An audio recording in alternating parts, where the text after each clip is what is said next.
Olá, tudo bem? Bem-vindo ao Fonógrafo. O conto de hoje foi escrito por Rodrigo Paganino, um conhecido médico, escritor, tradutor e jornalista português. Ele escreveu esse conto no livro Os Contos do Tio Joaquim, que foi publicado em 1861. Então, tá confortável? Vamos começar. Era perto da noite. Voltava em companhia do tio Joaquim de uma feira. Tínhamos metido os cavalos a passo largo, e depois de muito discorrer e matar o tempo, a conversação, que esmorecera gradualmente, parara de todo.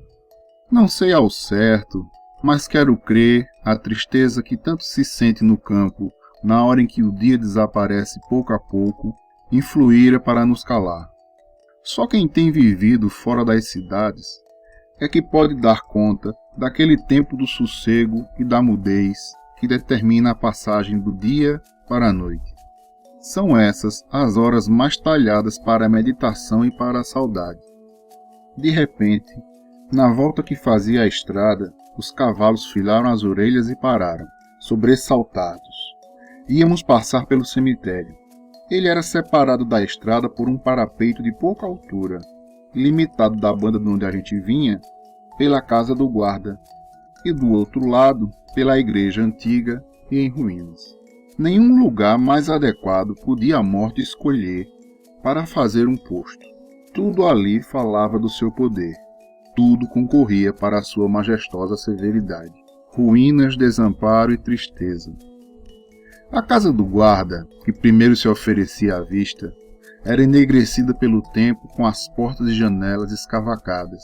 Deixava ver tudo o que existia no interior, bastante miserável. O cemitério sem monumentos nem flores, algumas cruzes toscas por entre os matagais e algumas árvores esgalhadas, e a igreja, com as paredes esburacadas, as grades ferrugentas e as janelas sem vidros. Apertava o coração e fazia mal àquela vista. Não havia sido, entretanto, nem a igreja, nem a casa do guarda, que tinha feito os cavalos pararem, mas o próprio guarda, que, estendido sobre um banco diante da porta, se levantou para nos cumprimentar. Parecia que a influência sinistra daquelas paragens se estendera também àquele homem. Era alto e ainda jovem, mas era curvado, com as feições tristes e cavadas, a pele áspera, os cabelos grisalhos e as barbas também compridas, e o corpo era coberto de farrapos. O tio Joaquim, ao dar com os olhos nos olhos dele, resmungou por entre os dentes que até os brutos o temeriam. Acho que era por isso que os cavalos tinham parado. Correspondeu à boa noite do homem com inclinação da cabeça e meteu o cavalo a meio trote. Eu o acompanhei, e dentro em pouco tínhamos perdido tudo de vista, o suficiente para me contar quem era o sinistro guarda do cemitério. Manuel começara de pequeno num navio mercante, e em pouco chegara a piloto por seu bom porte e bravura. Era um rapaz valente com as armas, destemido como poucos, desembaraçado a bordo, que entendia das manobras navais. Não havia tempo nem mar que lhe metesse medo, e por mais de uma vez salvara o navio em casos apurados pela sua presença de espírito. Sempre alegre, sempre a cantar, parecia que não havia tristezas com que ele entrasse, nem penas que lhe pusessem. Tinham-lhe nascido os dentes no mar, calhara no navio, e fora dele andava triste como o peixe fora d'água. O pobre do rapaz também era enjeitado, e vivia cá nesse mundo sem ninguém. Chegou-lhe, entretanto, a ocasião do amor. Aos 18 anos, quando numa tarde, indo em penitência para a igreja, encontrou num canto, ajoelhada a rezar também, uma bela moça. Conheceram-se e logo depois ajustaram um casamento, que só dependia de uma viagem pelos portos do mundo em que o rapaz contava apurar o dinheiro para que montasse a casa. E assim, entre promessas e esperanças, viveram 2 anos namorando, mas o dia em que ia partir para a mal-aventurada viagem chegou. Os dias passados foram os melhores da vida de ambos. Nesse viver do seu passado, Manuel, na hora da despedida, dava a vida inteira por um dia só, mais que fosse. Mas era preciso partir. O navio zarpou e o piloto acompanhou-o em corpo, deixando a alma em terra e com a alma a esperança e a vida. Nos primeiros tempos esteve como doido. Por mais de uma vez o navio correu perigo sem que ele desse por isso, sem que aquela valentia de outros tempos acordasse nos momentos de aflição. Parecia sem leme e de nada dava fé, em coisa alguma. O tempo gastou as mágoas, as rugas ficaram no rosto, a saudade no coração, mas o marinheiro tornou a ser quem era. Menos na animação ou na alegria que dessas só Maria podia fazer. Teve Marsim na viagem. Avarias, empates de vendas, dificuldades de carga, demoraram 3 anos em vez de 6 meses calculados. Nos primeiros tempos, Maria, sempre que podia, chegava ao escritório da navegação para saber das notícias. Mas depois foi se demorando mais, até que deixou de aparecer. Um dia soube que se perdera o navio corsário de Manuel, com toda a tripulação. Ficou por morta. Por 2 meses padeceu numa cama, mas depois melhorou até que saiu tão boa como antes e mais formosa ainda, porque a palidez lhe aumentava a beleza. Perto dela foi morar um rapaz, operário de fazenda, bem-sucedido e de bons costumes. Novo também, trabalhador e honrado. Encontraram-se um dia e cumprimentaram-se.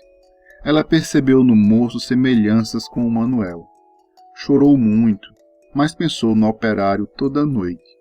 De manhã, para espairecer as saudades, estava na janela ainda de madrugada e viu o moço quando ia para o trabalho. Depois foi continuando a vê-lo. Depois as recordações de Manuel começaram a sumir com o navio em que partira. Fora desaparecendo ao longe pouco a pouco nas águas do mar, e Maria casou-se com o rapaz. Mas fim de um certo tempo, uns 3 anos, Manuel entrou à barra, os marinheiros debruçaram-se nas amoradas e com os olhos namoravam a terra ou que os prendia o coração. Para Manuel, nem cidade nem montes, nem rio nem sol, nem céu, nem coisa alguma que nesse mundo houvesse, valiam por um olhar da mulher do seu amor. Era tudo em que pensava. Subiu o mais alto que pôde e dali esbugalhava os olhos para a terra, como quem para eles queria que a alma fosse um pouco em procura de Maria. Mal o navio encostou no deck, atirou-se a voar. Mas dados os primeiros passos em terra, Manuel estancou e ficou pregado ao chão. Sem ninguém a esperá-lo no porto, tremiam as pernas, esmureciam-lhe a vista e o coração. Onde estaria Maria? Morrera? Não, o havia esquecido, o que era pior, porque nem a poderia chorar. Estaria perdida? Instantes de incerteza como aqueles o envelheceram tanto, como anos sem descanso. Buscou em sua casa, tinha se mudado. Perguntou por Maria e soube o que sucedera, acrescentado ainda na história as fofocas das senhoras da vila. Ouviu como se estivesse sonhando, parecia-lhe tudo impossível. Maria, a sua Maria, ser-lhe infiel, enlouquecia. Quis tirar a prova, e como o condenado que vai para a forca, seguiu para a morada nova do seu antigo amor. Era já noite, e ele caminhava encostado às paredes, pois a dor também embriaga. E o marinheiro que por tantas vezes resistia ao vinho e à aguardente, fraquejara. Era outro homem, transtornado. Ao voltar da esquina da rua indicada, viu de longe numa janela Maria e o marido. Já não tinha que duvidar. Não era sonho, estava realmente acordado. Os seus olhos não o enganavam. E ele escorregou pela parede e ficou ali deitado, na calçada, como que morto. Perto da meia-noite saiu da casa um vulto. Ele pensou que seria Maria que viria ter com ele.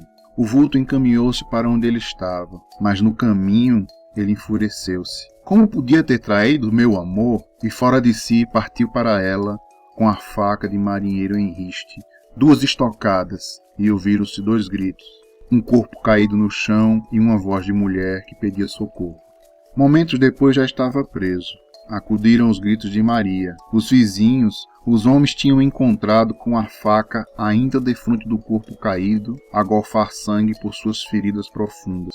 O arrastaram na escuridão para o calabouço do porto, para ser removido depois para a capital e ser julgado. Foi condenado. Levaram-lhe, porém, em conta o bom passado. Os negociantes respeitáveis, donos dos navios, atestaram o seu bom porte. Uma tripulação inteira de honrados e velhos marinheiros a dizerem também que ele fora honrado. Os jurados, santas criaturas, comoveram-se. O advogado vociferou contra as leis de sangue e discorreu como uma boca de ouro sobre a alienação mental da paixão. O juiz sensibilizou-se e todos, enternecidos, condenaram a 10 anos. Para um homem como Manuel, semelhante prisão seria pior do que a morte. Se no estado em que ele se achava, ele pudesse entender o que estava acontecendo, pois depois que cometeram o assassinato, tinha ficado como louco, ou pior ainda, um golpe daqueles, uma mudança daquela, quando esperava colher o fruto da paixão pelo que trabalhara e honrara nos braços da sua Maria, ver-se um criminoso assassino e desonrado. Manuel não morreu, mas tornou-se aquilo para sempre. Nunca mais o viram rir ou cantar. As rugas que lhe cavaram o rosto também lhe entalharam no coração. Entrara na cadeia com 21 anos, saía com 60. Eis toda a diferença. Aqueles 10 anos valiam-lhe por 40, e a mocidade, a alegria, o sentimento, o coração e a vida, entusiasmos, tudo deixara ao sair no cárcere. Só não perdera o sonho que quase todas as noites o perseguia, que, salvo pequenas mudanças, era sempre o navegar num mar de sangue. Quando avistava a amada a ser raptada, clamando por sua ajuda, quando puxava-lhe a faca e, na tentativa de matar o raptor, assassinava Maria. Depois o mar de sangue envolvia-o todo, ia já a afogar-se, e a voz de Maria ecoava-lhe os ouvidos, clamando: assassino, assassino. Nos primeiros tempos em que saiu, ainda teve esperanças de voltar à vida antiga, mas todos que procurava se afastavam dele com o terror do assassino. Desesperado, momentos houve em que lhe passou pela cabeça vingar-se da sociedade que o castigava nele um crime que era mais dos outros do que dele, e seguir a estrada do mal. Mas o princípio do bem e as lidas que receberam com a educação predominaram sempre. Com tanto tormento e a repúdia de todos, foi ao penhasco para atirar-se, quando um braço susteve-o e uma voz exclamou: covarde! Era o braço de um antigo companheiro, a voz de um velho marinheiro, mas um mendigo. O velho o salvara e o convencia a resignar-se a viver. Era maior o sacrifício, mas para compensar estava a ideia de que podia ser útil também ao velho Estevão, a companhia de um amigo que lhe aparecia nas proximidades da sepultura. No dia seguinte, com o pecúlio que por seu trabalho juntara na cadeia, compravam um velho barco de pesca, e ambos tomavam posse da propriedade comum, não contentes, mas resignados, batizando-o de desgraça. Se o trabalho faz minorar e esquecer as mágoas, nenhum modo de vida se criou melhor para o esquecimento do que a vida do pescador. Longe e sempre estranho ao mundo na terra, com o qual só de leve trata, era um paraíso, depois daquele inferno por que passaram. Estevão, que o infortúnio lhe oferecera por companheiro, serviu de amigo e de auxiliar durante 3 anos, em que gradualmente se lhe foram esvaecendo as lembranças dos desgostos e das desilusões. Numa tarde, longe do porto, em que já se recolhiam da pesca, foram seguir por um rio à procura de um abrigo em alguma daquelas enseadas naturais, nas proximidades da foz. O Desgraça, apesar do vento à popa, avançava pouco contra a correnteza e a força do rio. A vazante se fazia com grande rapidez pelos ventos de uma tempestade que principiava a escurecer junto com a noite. Já ouvia os trovões e um temporal se aparelhava para pouco. O barco já não dava pelo leme e a cada momento se enchia de água. Ir para adiante era quase impossível. E a primeira onda mais rija, o casco já velho, podia abrir-se. Posto que, não conhecendo a praia, em risco de bater numa pedra, tentaram atravessar e encalhar o quanto antes, depois de esforços para lutar com o temporal. Mas quando aproavam para a terra, uma rajada mais forte lhes levou a vela, e uma onda, apanhando o bote pelo costado, meteu-lhe a borda debaixo d'água e virou-o logo. Só os que têm vivido parte de sua vida no mar é que avaliam bem quanto custa a um marinheiro deixar as tábuas em que tem navegado, sejam elas de bote, de catraio ou de navio de alto bordo. Para Manuel e para Estevão, o barco era a fortuna, a família e o mundo inteiro. Aquelas águas queriam tirá-lo. Agarrados a ele, mal se via já. Trabalharam quando puderam para ver se o salvavam, mas baldados esforços, o que conseguiam num quarto de hora, perdiam num segundo com a onda mais valente. E as forças a faltarem, e a respiração a dificultar-se, e os braços a renderem-se. Já de noite, não podendo mais, tiveram que largar o barco, e por um instinto de conservação que não nos deixa nunca, cuidaram de salvar-se nadando para a terra. Quanto mais andavam para a praia, animando-se e clamando um pelo outro, mais o afastava a corrente. Ela seguia com uma velocidade de espantar. Estevão não lutou por muito tempo. Mais velho e cansado, uma onda abalou-lhe o último grito e galgou-lhe por cima da cabeça. Manuel, com o desespero de afogado, reuniu todas as forças e, num extremo alento, enterrou o braço no lodo da praia, para que a água não o levasse, procurando já por instinto conservar a cabeça para cima da água, para gritar ou para tomar a respiração. Desmaiou. Resgataram-no na praia. De manhã, quando Manuel acordou, viu-se deitado numa esteira perto de uma lareira, onde ardia um bom fogo. E ao seu pé havia um rapazinho de 10 a 12 anos a vigiar-lhe o sono. Já não sentia a fadiga da véspera, ia para se levantar e agradecer, quando a criança, pondo-lhe a mão sobre o ombro, lhe disse: "Não se levante, a mãe não quer." E como ele teimasse em levantar, gritou: "Mãe, acuda, o homem quer levantar-se." Abriu-se uma porta e uma mulher apareceu. Manuel apenas a entreviu com a penumbra da madrugada que iluminava fracamente a casa. Deu um grito, levantou-se horrorizado, cambaleando, e enfiou pela porta fora pela estrada. Via Maria. O céu tinha limpado, o dia amanhecera sereno e o sol aquecia. Há muito pelo caminho andando, sabe Deus como, com a cabeça pelos ares e a razão quase transtornada, Manuel teve de parar, ou para melhor dizer, de cair, debaixo de uma nogueira velha. Um velho que passava o fez tornar a si batendo em seu ombro. Perguntou se tencionava ficar para sempre ali deitado. Manuel para aquelas bandas não sabia o caminho nem carreira. O que soubesse não tinha alma de o seguir. O velho compadeceu-se com a situação, ofereceu-lhe para passar a noite num bocado de esteira de sua casa, para matar a fome um pedaço de pão e uma cabeça de peixe. Aceitou e seguiu seu hospedeiro sem dar fé do que fazia. Comeu, deitou-se e dormiu a noite de sono, pois só nos romances é que os heróis não dormem. Depois dos fortes abalos, na vida vulgar, na vida de todos e de todos os dias, depois dos grandes padecimentos, vem o cansaço, mesmo a dor, e depois o sono, às vezes mais profundo, mais descansado do que nas ocasiões triviais. Na manhã seguinte, Manuel acordava tranquilo e quase feliz. Ao cabo de tanta luta, de tantos lances e de tão grandes golpes, aquele remanso que o velho lhe oferecia num cemitério, quase a felicidade da morte, mas ainda assim agradável para os que nada esperam da vida. Até a morte do velho ficou ali, enterrou-o e chorou sobre sua sepultura. Herdou-lhe a pobre habitação e o descabeçado emprego. E nessa posse estava quando, em companhia do tio Joaquim, o encontrei.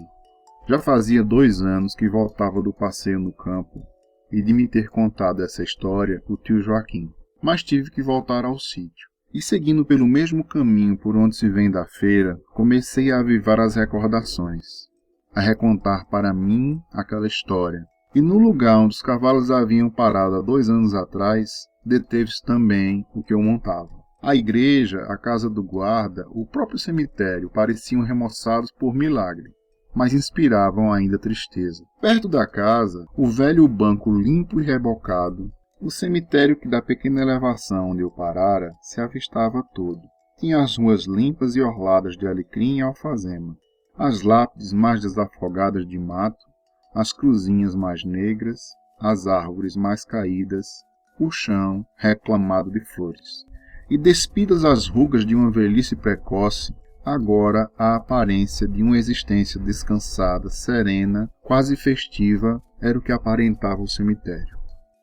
Aquele rejuvenescer estendera-se também ao antigo habitante, o guarda do cemitério, que eu havia visto outrora, sujo e maltrapilho, alquebrado, velho até, e que via agora assomar à porta tão esbelto, tão remoçado, que foi preciso que me cumprimentasse de perto para perceber que era ele mesmo. Apeei e procurei indagar o porquê daquelas mudanças. Talvez pelo respeito que todos por aqueles lugares nos tinham, consegui de Manuel a confissão da sua vida, na parte que eu não conhecia, e em que se operara aquela transformação. Em resumo, ele me disse que há um ano acordara uma noite a bater em sua porta, o acompanhamento de um enterro que, como todos sabem, costumam no campo ser fora de horas. Atrás do caixão vinham chorando a viúva e o filho do finado, e alguns vizinhos que os acompanhavam, sendo a viúva Maria, e o filho, aquela criança que o vigiara o sono naquele dia do naufrágio. Encontravam-se pela terceira vez, mas dessa vez para finalmente ficarem juntos. Maria contou-lhe que o marido foi ter com ele naquela noite, e que mesmo pela gravidade dos ferimentos não havia morrido, e que depois do acontecido tinham se mudado para a fazenda de um tio do marido, ali naquelas paragens onde aconteceu o naufrágio e o resgate.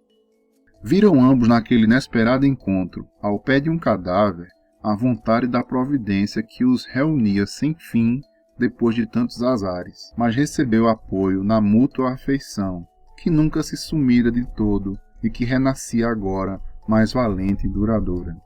Quando Manuel contava essa história, apareceu Maria, que o estava chamando para o jantar, jogando um punhado de milho para as galinhas que estavam em volta de nós.